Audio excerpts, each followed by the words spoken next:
Hello दोस्तों, तो आज हमारी चौथी क्लास है ड्राइंग सीजन की। इसके पहले तीन क्लास हो चुकी हैं। एक पे हमने अपने ड्राइंग मटेरियल की बात की थी। दूसरी क्लास पे हम लोगों ने अपने प्रैक्टिस की बात की थी, हैंड प्रैक्टिस कैसे करनी है ड्राइंग के लिए। और तीसरी क्लास में हम लोगों ने बात की थी कि देखते कैसे हैं किसी ऑब्जेक्ट को। और मैंने आप लोगों को एक होमवर्क भी दिया हुआ था कि आपको शू की ड्राइंग करनी है। और शू पे ज्यादा देखना है और अपने पेपर पे कम देखना है, अपने हाथ पे कम देखना है। इसकी प्रैक्टिस की होगी कई लोगों ने। और मैंने एक चीज बोला था कि आपको कम से कम 20 मिनट का टाइम लेना है, सेटिंग नहीं करना है। मैं अगली क्लास में बता दूंगा सेटिंग कैसे करते हैं। लेकिन आपको पता होना चाहिए कि सेटिंग क्यों करते हैं और सेटिंग कहाँ पे करते हैं। इस बात का पता होगा तो आपको मान लो कि कोई एक लाइन ड्राइंग का इमेज है, या फिर आपने गूगल से कोई ड्राइंग का इमेज लिया जिसमें केवल लाइन लाइन बनी हुई है, उस पर सेटिंग नहीं है। तो फिर आप लोग सेटिंग कैसे करोगे? मान लो कि आप किसी की देख कर ही सेटिंग करते हो। तो अगर जो कोई ऐसा इमेज मिल गया है जिसमें सेटिंग नहीं है, तो आप लोग सेटिंग कैसे करोगे? तो आप लोगों को इस बात का ज्ञान होना चाहिए कि सेटिंग कहाँ पे करते हैं और सेटिंग क्यों करते हैं। तो चलिए इस क्लास में यही बातें करते हैं कि सेटिंग क्यों करते हैं और कहाँ पे करते हैं। आप लोग अच्छे से समझना कि सेटिंग कहाँ पे करते हैं और क्यों करते हैं, कब करते हैं। अगली क्लास में बताऊंगा सेटिंग कैसे करते हैं। तो बड़ी जरूरी क्लास है, इसको नहीं समझ पाओगे तो आपकी ड्राइंग ड्राइंग नहीं लगोगी, केवल लाइन्स लगेंगी। सबसे पहली बात आपको सीखना है सेटिंग कहाँ पे करना है और क्यों करना है, या फिर सेटिंग करना भी है कि नहीं करना है। तो सेटिंग के लिए समझना पड़ेगा हमको, जो हमारी दुनिया में जो चीजें होती हैं, जो सामान्य चीजें होती हैं, हर चीज होती है वो तीन डायमेंशन में होती है। एक्स डायमेंशन, वाई डायमेंशन और जेड डायमेंशन। लेकिन जब हम लोग ड्रॉ करते हैं तो केवल हम लोग दो डायमेंशन से ड्रॉ कर सकते हैं, एक्स और वाई, एक ऊपर की तरफ और एक नीचे की तरफ। तो दोस्तों सेटिंग दो जगह पे करते हैं। पहली जगह पे तो जो सब लोग बताते हैं कि किसी चीज की छाया दिखाने के लिए, शेड दिखाने के लिए हम लोग सेटिंग करते हैं। किसी की शैडो पड़ रही तभी सेटिंग करते हैं। जैसे कि मान लो ये हमारा शार्पनर है, तो इसका ड्रॉ करेंगे तो ये पोर्शन, ये शैडो पड़ रही है, ये इतनी शैडो, इसकी सेटिंग करेंगे। ये तो बच्चों वाली बात हो गई कि सेटिंग जहाँ पे शैडो पड़ रही है शैडो से बना, ये तो बच्चों वाली बात हो गई कि शैडो है, SHADOW, शैडो से बना शेडिंग, यानी कि जहाँ पे शैडो पड़ रही है वहां पे सेटिंग कर दी है। जैसे ये मैंने फिंगर रखी है तो ये हमारी शैडो पड़ रही है, यहाँ पे हमने सेटिंग कर दी है। ये हो गई बच्चों वाली बात। और सेटिंग का जो दूसरा रूल होता है वो देखो थोड़ा सा आपको समझना पड़ेगा। उसके लिए थोड़ा सा ध्यान से समझना जो मैं आगे बता जा रहा हूँ, तो आपको सेटिंग का बेसिक पता चलेगा।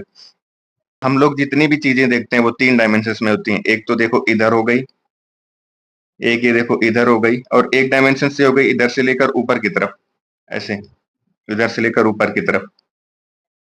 लेकिन हम लोग जब ड्राइंग करते हैं तो दो डायमेंशन में ही ड्राइंग करते हैं। ऊपर की तरफ वाली की ड्राइंग नहीं कर सकते ना, क्योंकि पेपर भी टू डायमेंशनली होता है। One two, one dimension, two dimension, तो इसमें हम लोग 3D की ड्राइंग नहीं कर सकते हैं। तो जो हमें तीसरा डायमेंशन दिखाना होता है उसको हम लोग शेडिंग से दिखाते हैं।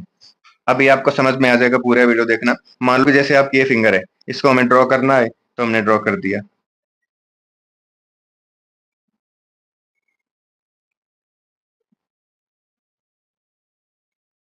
ठीक है, हमने ड्रॉ कर दिया, मोटा मोटा ड्रॉ कर रहा हूँ ऐसे।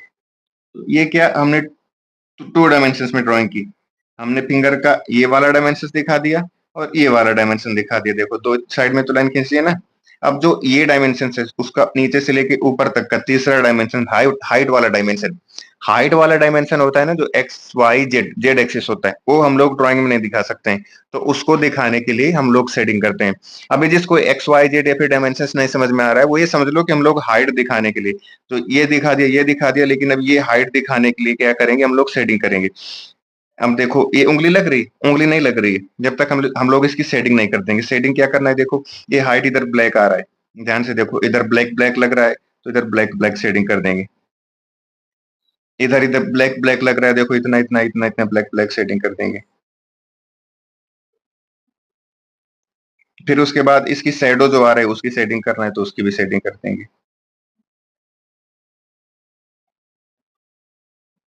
और ज्यादा डिटेलिंग में करना है तो ये सब बना दो आप। अब आप ध्यान से देखोगे तो ये जो है, ये हमारी लाइन खींची हुई है, ये कोई लाइन तो खींची नहीं है।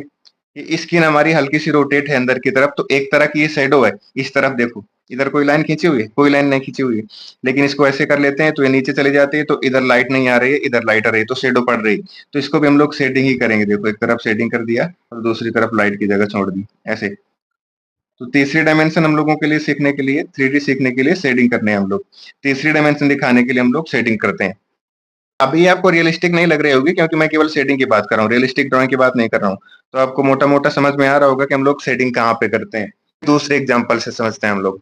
मान लो कि ये बॉल है जैसे, ये बॉल है जैसे, अब कोई बोले कि इसकी ड्राइंग करो, तो लो इसकी ड्राइंग हो गई ना बॉल की ड्राइंग। ये बॉल लग रही है? नहीं लग रही। ये बॉल लग रही है क्या आपको? ये तो सर्कल हो गया। क्यों नहीं लग रही? ये भी गोल है, ये भी गोल है, लेकिन ये बॉल क्यों नहीं लग रही, ये सर्कल क्यों लग रहा है? क्योंकि हमने 2D में बनाया है और ये 3D में है। ठीक है, तो इसलिए हम लोग ड्राइंग करते हैं। अभी आपको समझ में आ रहा होगा, हो सकता है फिंगर से ना समझ में आया हो, सर्कल से समझ में आया हो कि हम लोग शेडिंग क्यों करते हैं। 2D वाली ऑब्जेक्ट को 3D में दिखाने के लिए ड्राइंग करते हैं। अब हम लोग इसको 3D, इस मान लो कि ये लाल हरा नीला पीला नहीं, सेम एक कलर की बॉल है, तो ऐसे कर दिया तो ये भी तो बॉल ही बना दी मैंने, वैसे सेम तो बना दी। कोई बोलेगा मैंने सेम सर्कल बना दिया, लेकिन ये सर्कल है, ये बॉल नहीं है। सर्कल को बॉल बनाने के लिए हमें क्या करना पड़ेगा, इसकी तीसरी डायमेंशन दिखाना पड़ेगा, हाइट वाली डायमेंशन। तो इतनी हम लोग कैसे दिखाएंगे, उसको शेडिंग के हिसाब से दिखाएंगे। अब आता है दूसरा पार्ट, जो जनरली लोग शेडिंग को बताते हैं कि शेडिंग कहाँ पे करना है, शेडिंग कैसे करना है। तो शेडिंग कैसे करना है, इधर से लाइट आ रही, देखो आपको बॉल में दिख रहा होगा कि इधर से लाइट आ रही, तो इधर लाइट दिख रहा है और इधर इसके अंधेरा है, तो इधर हमें शेड बना देना है इस तरफ। तब वो 3D, तो इस तरफ से लाइट आ रही है, मान लो ये लाइट आ रही है, किसी भी, ये बॉल बता रहा हूँ किसी भी ऑब्जेक्ट के लिए होता है, फिंगर हो, फेस हो, आई, नाक, कान, सब चीज के लिए। ये आप लोग सीख जाओगे तो आपकी ड्राइंग ब्यूटीफुल हो जाएगी, पेंसिल ड्राइंग। अब इस तरफ हमें जिधर लाइट नहीं आ रही है उस तरफ हमें सेट कर देना है इसकी तीसरी डायमेंशन से, फिर हाइट दिखाने के लिए। नेक्स्ट वीडियो में बताऊंगा कि सेटिंग कैसे करना है, मैं रफली कर रहा हूँ। तब आपको सेटिंग का तब आपको सेटिंग का पूरा आइडिया हो जाएगा, और आपकी सेटिंग अच्छी हो जाएगी तो इमेज ब्यूटीफुल लगने लगेगी। तो अभी आपके सामने से बॉल हटा भी ले कोई, तो आपको सर्कल नहीं बॉल बनाना है, तो आपको एक डायमेंशन में, आपको उसकी एक दिशा में आपको सेट करना ही पड़ेगा।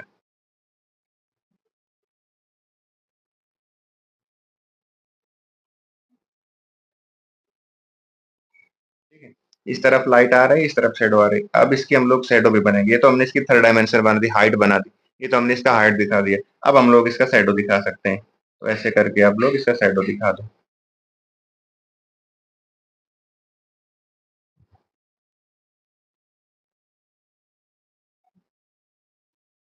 अभी आप लोग शैडो दिखाना सीखो ना सीखो, लेकिन हाइट दिखाना आपको सीखना पड़ेगा।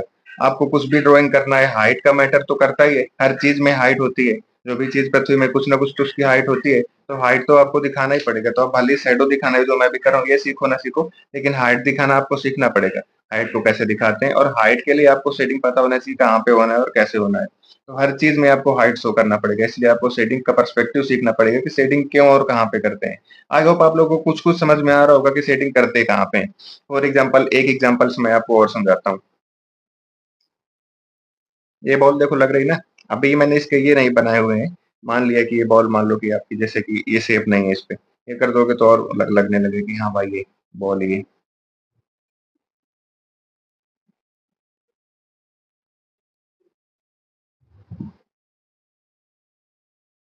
ठीक है, अभी एक एग्जाम्पल से और आपको समझाता हूँ।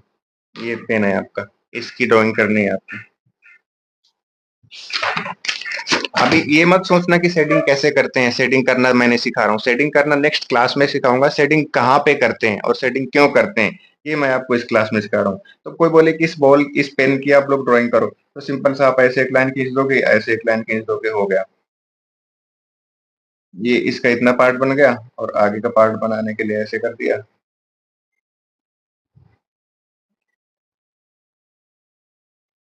जी, तो ये क्या पेन लग रहा है?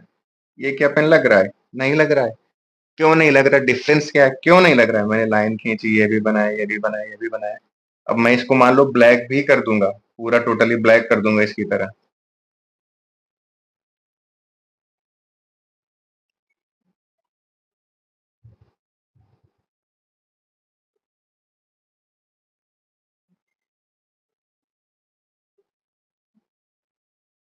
तो अभी भी क्या ये पेन लग रहा है? नहीं लग रहा, क्योंकि मैंने 2D में बनाया है उसको, लेकिन ये 3D में है।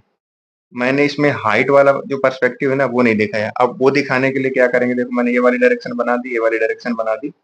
हाइट वाली डायरेक्शन कैसे दिखाएंगे, इस शेडिंग से दिखाएंगे। शेडिंग ही क्यों करते हैं, क्योंकि इधर से हमेशा किसी भी ऑब्जेक्ट में लाइट तो हमेशा ऊपर से आती है, बेस की तरफ से तो लाइट आ ही नहीं सकती है। तो इधर से हम लोग हमेशा ज्यादातर अंधेरा रखते हैं, बेस से लाइट आ रही है तो इधर नहीं रखेंगे। इधर से देखो अंधेरा रहेगा, हल्का सा इधर से अंधेरा रहेगा, तो दोनों तरफ हल्का हल्का शेडिंग कर देंगे हम लोग।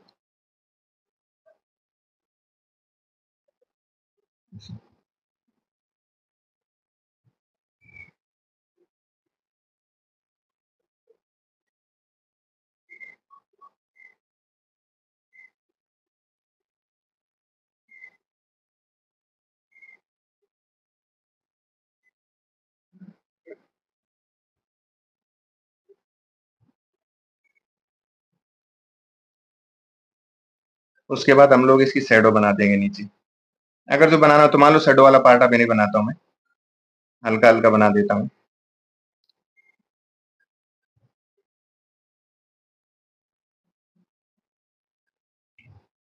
ये हो गई, अभी देखो हल्का हल्का लग रहा है। अभी एक चीज और ध्यान देने वाली है, ऐसा नहीं कि सेटिंग केवल आपको व्हाइट पे ही करनी है, ब्लैक कलर है उस पे भी सेटिंग होती है, आप ध्यान देना। ब्लैक पे तो पूरा ब्लैक लगेगा, लेकिन जिधर से लाइट आ रही है उधर रिफ्लेक्शन होता है, देखो इधर रिफ्लेक्शन हो रहा है, पता नहीं कैमरे में दिख रहा है कि नहीं। तो इसको भी हम लोग करेंगे, तो जो जिधर शेडो आ रही है वो वाला पार्ट हम लोग ज्यादा डार्क कर देंगे। बाकी जहाँ पे रिफ्लेक्ट हो रहा है वहां पे हम लोग लाइट ही रखेंगे।